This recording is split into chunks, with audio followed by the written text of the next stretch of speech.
This wasn't just another Senate hearing.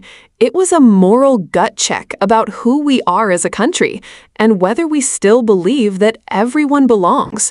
Because what we just witnessed was Senator Mazie Hirono standing up to a rising tide of fear, hate, and revisionist history, calling out the dangerous narrative that diversity somehow threatens America, when in truth, diversity is what built it.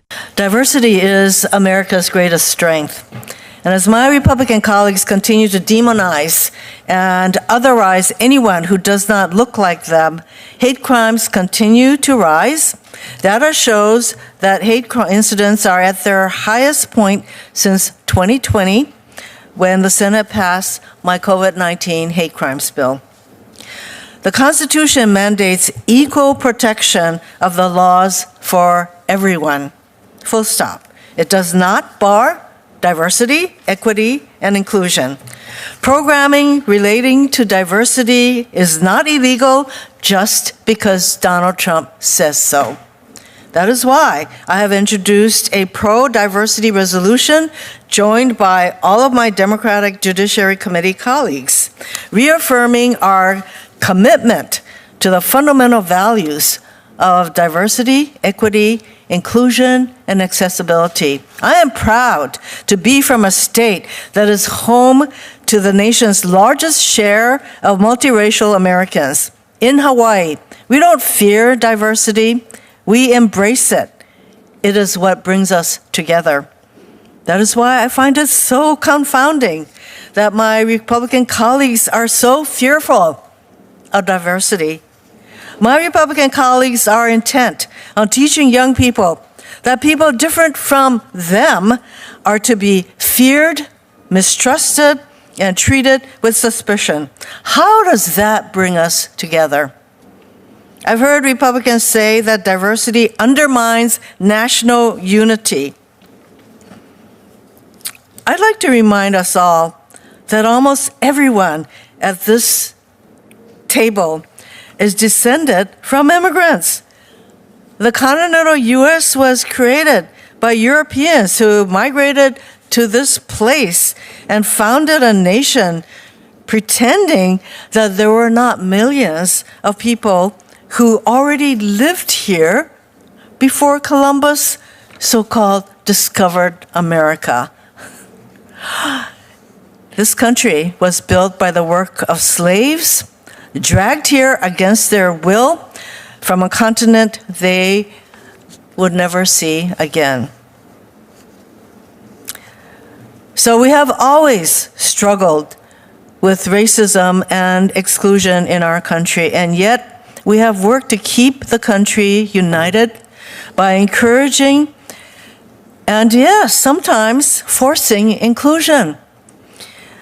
And before President Trump, for 6 decades, presidents of both major political parties supported diversity initiatives to strengthen the workforce, expand opportunity, and ensure everyone has a fair shot at achieving the American dream. In President Reagan's farewell address, he spoke of America as, and I quote, shining city upon a hill, end quote, and said it was a city, once again quoting President Reagan, teeming with people of all kinds, living in harmony and peace. And if there has to be city walls, the walls had doors, and the doors were open to anyone with the will and the heart to get here. Diversity does not undermine American unity. It's what creates it. Diversity is our strength. Unity is our superpower. I do have one yes or no question for Mr. Hamilton. I know you're involved in DEI cases, but has any court opined that DEI is unconstitutional? Yes or no? Yes. Which court? The United States Supreme Court. I disagree with you because you're talking about the Harvard case. And, you can go read it yourself. And if you are using that case for the proposition that the United States Supreme Court deemed diversity goal as being unconstitutional, you are very wrong. I don't think the Supreme Court said anything about diversity in the entire. You just do rattled admit off that so many diversity, strawmen. the We goal. could fill a field in Kansas. I'm asking the question, with that many sir. strawmen The goal of we have diversity here. is We're not not talking about diversity. We're talking about discrimination. The goal of the diversity Supreme Court is has not condemned discrimination against American citizens. That's it. Colleges, universities cannot discriminate against American citizens on the I'm basis not here of their to race. give you a forum That is to flagrantly basically unconstitutional. spew your anti-diversity rhetoric, okay? You are in court right now, and I would say that no court, including the Supreme Court, has not said that seeking diversity is unconstitutional. It is not. Okay, well, I'm out of time. You can see that we are very divergent.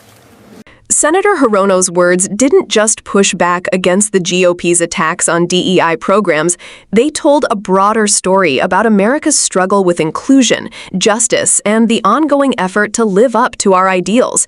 She reminded the room, and all of us watching, that diversity is not a weakness. It is a living, breathing part of our democracy.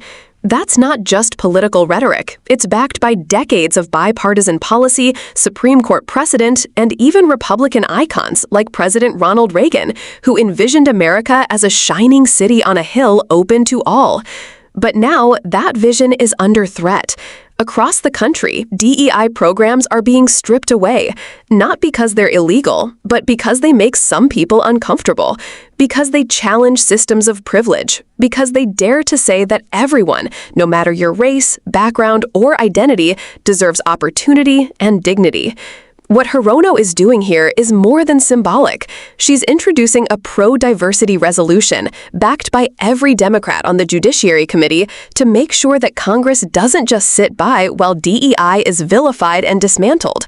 And in doing so, she's standing up for every student, every worker, every citizen who has ever been told they don't fit in. And perhaps most powerfully, she speaks as someone from Hawaii, the most racially diverse state in the nation, where people don't fear difference, they live it, they embrace it. That's the America we should be building toward, not away from. And when the conservative witness tries to twist the Supreme Court's Harvard decision as proof that diversity goals are unconstitutional, Hirono fact-checks him in real time, showing that the court did not outlaw diversity, it banned discrimination. There's a big difference, and confusing the two is exactly how anti-DEI rhetoric becomes weaponized. This moment isn't just about legal jargon or political point scoring. It's about what kind of country we want to be, one that hides from its past or one that grows from it. What you should take away: DEI programs are not illegal, despite what politicians may claim. Hate crimes are rising, especially against communities of color and LGBTQ Americans.